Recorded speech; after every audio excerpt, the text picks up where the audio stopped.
വൻകുടൽ ക്യാൻസറുകളിൽ ഏറ്റവും വ്യത്യാസപ്പെട്ട ചികിത്സാ രീതിയുള്ള ഒരു ക്യാൻസറാണ് മലക്കുടൽ ക്യാൻസർ. കാരണം മലക്കുടൽ ക്യാൻസറിൽ റേഡിയേഷൻ അതിൻ്റെ ഒരു ചികിത്സാ രീതിയാണ്. ബാക്കി ഒരു കുടലിനും നമ്മൾ റേഡിയേഷൻ ചികിത്സാ രീതിയുടെ ഭാഗമായിട്ട് ഒരു ക്യാൻസറിന് കുടൽ ക്യാൻസറുകൾക്ക് നമ്മൾ കൊടുക്കാറില്ല. മലക്കുടൽ ക്യാൻസറിൽ റേഡിയേഷനും കീമോതെറാപ്പിയും വളരെ പ്രധാനപ്പെട്ട ഒരു റോൾ അതിനുണ്ട്.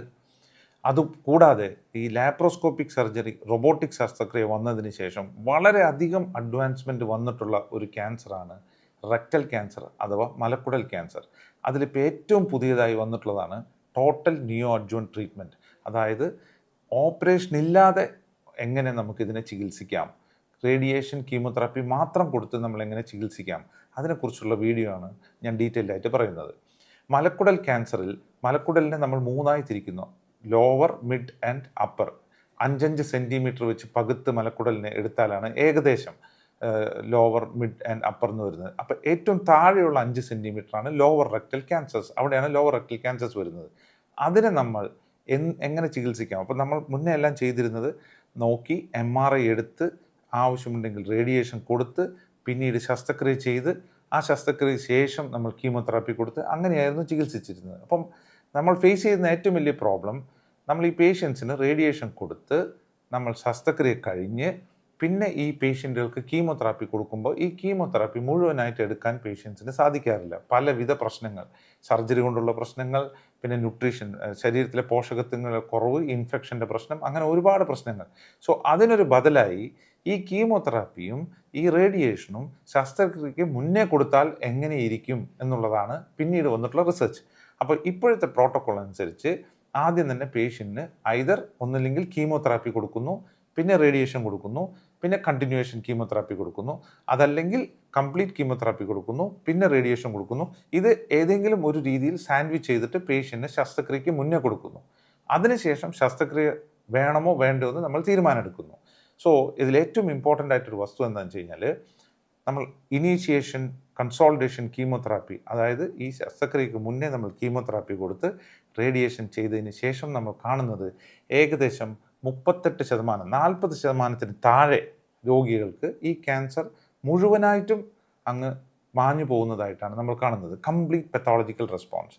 അത് ഞാൻ പറഞ്ഞ പെർസെൻറ്റേജ് കറക്റ്റായിട്ട് മനസ്സിലാക്കണം. ഏകദേശം 30 to 40% ആണ്. നമ്മൾ കറക്റ്റ് ഡോസ് കീമോ കൊടുത്ത് കറക്റ്റ് റേഡിയേഷൻ കൊടുത്താൽ 40% പേഷ്യൻസിന് കംപ്ലീറ്റ് പെത്തോളജിക്കൽ റെസ്പോൺസ്, അതായത് 100 പേരിൽ 40 പേർക്ക് ശസ്ത്രക്രിയ വേണ്ടി വരില്ല. പിന്നെ ബാക്കി 60 പേരുണ്ട്, അവർക്ക് കംപ്ലീറ്റ് പെത്തോളജിക്കൽ റെസ്പോൺസ് ഇല്ല, അവർക്ക് എന്തായാലും ശസ്ത്രക്രിയ വേണ്ടി വരും. സോ ഞാൻ പറഞ്ഞു വരുന്നത്, നമുക്ക് ഓർഗൻ പ്രിസർവേഷൻ, ഈ ലോവർ റെക്ടൽ ക്യാൻസറുടെ ഒരു പ്രശ്നം, ചിലപ്പോൾ ലോവർ റെക്ടൽ ക്യാൻസേഴ്സ് നമ്മൾ ഓപ്പറേറ്റ് ചെയ്ത് കഴിഞ്ഞാൽ മലദ്വാരം പെർമനൻ്റായി നമ്മളൊരു സൈഡിൽ, വയറിൻ്റെ സൈഡിൽ പിടിപ്പിക്കേണ്ടതായിട്ട് വരും. കാരണം ക്യാൻസറിൻ്റെ സ്പ്രെഡ് അനുസരിച്ച് ചിലപ്പോൾ അതിലെ മസിലുകളിലേക്ക് പിടിച്ചിട്ടുണ്ടെങ്കിൽ മസിൽ നമുക്ക് അവിടെ വെക്കാൻ പറ്റത്തില്ല. മസിൽ കട്ട് ചെയ്ത് കഴിഞ്ഞാൽ പെർമനൻ്റ് ആയിട്ട് അവിടെ വെക്കും. അങ്ങനത്തെ രോഗികളിൽ ഈ TNT ട്രീറ്റ്മെൻറ്റ് വളരെയധികം എഫക്റ്റീവായിട്ട് നമുക്ക് ആ മലദ്വാരം അങ്ങനെ തന്നെ പ്രിസർവ് ചെയ്ത് വെക്കാൻ സാധിക്കുന്ന ചികിത്സയാണ് ടോട്ടൽ ന്യൂ അഡ്ജുവൻറ്റ് തെറാപ്പി. പക്ഷേ വളരെ കെയർഫുൾ ആയിരിക്കണം.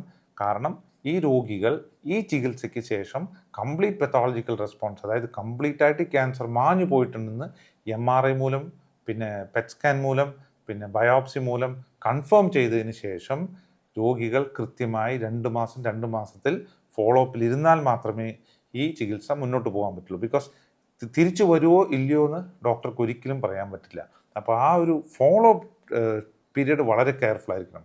അത് ബാക്കി 60% പേർക്ക് പെത്തോളജിക്കൽ റെസ്പോൺസ് ഇല്ലെങ്കിൽ ഡെഫിനറ്റായിട്ടും കീമോതെറാപ്പി കണ്ടിന്യൂ ചെയ്യുന്നതിൽ അർത്ഥമില്ല. അവരെല്ലാം നേരെ ശസ്ത്രക്രിയ ചെയ്യുന്നതായിരിക്കും അഭികാമ്യം. അതും ഇപ്പോൾ പുതിയ ചികിത്സാ രീതി വന്നിട്ടുള്ള റോബോട്ട് വന്നിട്ടുണ്ട്. അപ്പോൾ റോബോട്ടിക് ആംസ് വളരെ കംഫർട്ടബിളായിട്ട് ഇതിൻ്റെ ഉള്ളിലേക്ക്, ഈ പെൽവിസ് എന്ന് പറയുന്നത് ഒരു ബോണി കേജാണ്, ചുറ്റും അസ്ഥിയാണ്, അതിൻ്റെ ഉള്ളിലേക്ക് ഇറങ്ങിപ്പോവാനായിട്ട് നമുക്ക് ഈ റോബോട്ട് ഉണ്ടെങ്കിൽ വളരെ കംഫർട്ടബിളാണ്. അതിന് 3 ആംസ് ഉണ്ട്, 3 കൈകൾ വെച്ച് ബാക്കിയെല്ലാം വിടർത്തി നമുക്ക് ഉള്ളിൽ പോയിട്ട് സ്ഫിങ്ക്റ്റർ പ്രിസർവേഷൻ റേറ്റ്, അതായത് നമ്മളുടെ ആസനവായിലെ മസിൽ അവിടെ തന്നെ വെച്ച് ചെയ്യുന്ന ശസ്ത്രക്രിയ ഇപ്പോൾ വളരെ കൂടുതലാണ്. ഇപ്പോൾ എൻ്റെ തന്നെ എക്സ്പീരിയൻസിൽ ഈ APR എന്ന് പറയുന്ന പെർമനൻ്റായിട്ട് നമ്മൾ ഒരു സൈഡിൽ കൊണ്ടുവയ്ക്കുന്ന ആ ശസ്ത്രക്രിയ ചെയ്തിട്ട് വളരെയധികം കാലമായി. എല്ലാവർക്കും ഇൻറ്റർസ്ഫിങ്ക്റ്റിക് റിസെക്ഷൻ എന്ന് പറയുന്ന ഈ മസിലുകളുടെ ഇടയിൽ പോയി കട്ട് ചെയ്തെടുത്ത് അവിടെ തിരിച്ച് അതേപോലെ നോർമലാക്കി വൻകുടൽ കൊണ്ടുവയ്ക്കുന്ന ഇൻഡസ്ഫിൻക്ട്രിക് റിസെക്ഷൻസ് ആണ് ഇപ്പോൾ സാധാരണ നമ്മൾ ചെയ്യാറ്. APR എന്ന് പറയുന്ന ശസ്ത്രക്രിയ വേണ്ടി വരാറില്ല. അതിനൊരു പ്രധാന കാരണം ഈ നിയോ അഡ്ജുവൻറ്റ് ശസ്ത്രക്രിയയ്ക്ക് മുന്നേ നമ്മൾ കൊടുക്കുന്ന റേഡിയേഷനും കീമോതെറാപ്പിയുമാണ്. സോ ഇതൊരു വളരെ ഒരു റെവല്യൂഷനൈസ്ഡ് ട്രീറ്റ്മെൻ്റ് ആണ്. ഇപ്പം നമ്മളുടെ കംപ്ലീറ്റ് ഔട്ട്ലുക്ക് ഈ റെക്ടൽ ക്യാൻസർ, ലോവർ റെക്ടൽ ക്യാൻസറിൻ്റെ ഔട്ട്ലുക്ക് മാറ്റിമറിച്ചിട്ടുള്ള ഒരു ചികിത്സാ രീതിയാണ് ടോട്ടൽ നിയോ അഡ്ജുവൻറ്റ് ട്രീറ്റ്മെൻറ്റ്. എങ്കിലിറ്റ ഹെബർഗാമ എന്ന് പറയുന്ന ഒരു സൗത്ത് അമേരിക്കൻ സർജനാണത് ഈ ട്രീറ്റ്മെൻറ്റ് കണ്ടുപിടിച്ചത്. മാഡം ഈ അടുത്ത് കഴിഞ്ഞ ദിവസങ്ങളിൽ മരിക്കുകയുണ്ടായി. ഒരു വളരെ റെവല്യൂഷനൈസ്ഡ് ആയിട്ടുള്ള ഒരു വെയിറ്റ് ആൻഡ് വാച്ച് പോളിസി എന്ന് പറയുന്ന ഈ ട്രീറ്റ്മെൻറ്റ് രോഗികൾക്ക് വളരെ ഹെൽപ്ഫുള്ളാണ്. പക്ഷേ വളരെ കെയർഫുള്ളായിട്ട് നമ്മൾ മാത്രമേ സെലക്ട് ചെയ്ത് പേഷ്യൻസിനെ വളരെ കെയർഫുള്ളായിട്ട് മോണിറ്റർ ചെയ്താൽ മാത്രമേ നമുക്ക് ഈ ശസ്ത്രക്രിയ രീതിയും ഈ ചികിത്സാ രീതിയും നമുക്ക് മുന്നോട്ട് കൊണ്ടുപോകാൻ പറ്റത്തുള്ളൂ. ഇതാണ് ഇപ്പോൾ മലക്കുടൽ ക്യാൻസറുകളിൽ വന്നിട്ടുള്ള ഏറ്റവും നൂതനമായ ചികിത്സാ രീതികൾ.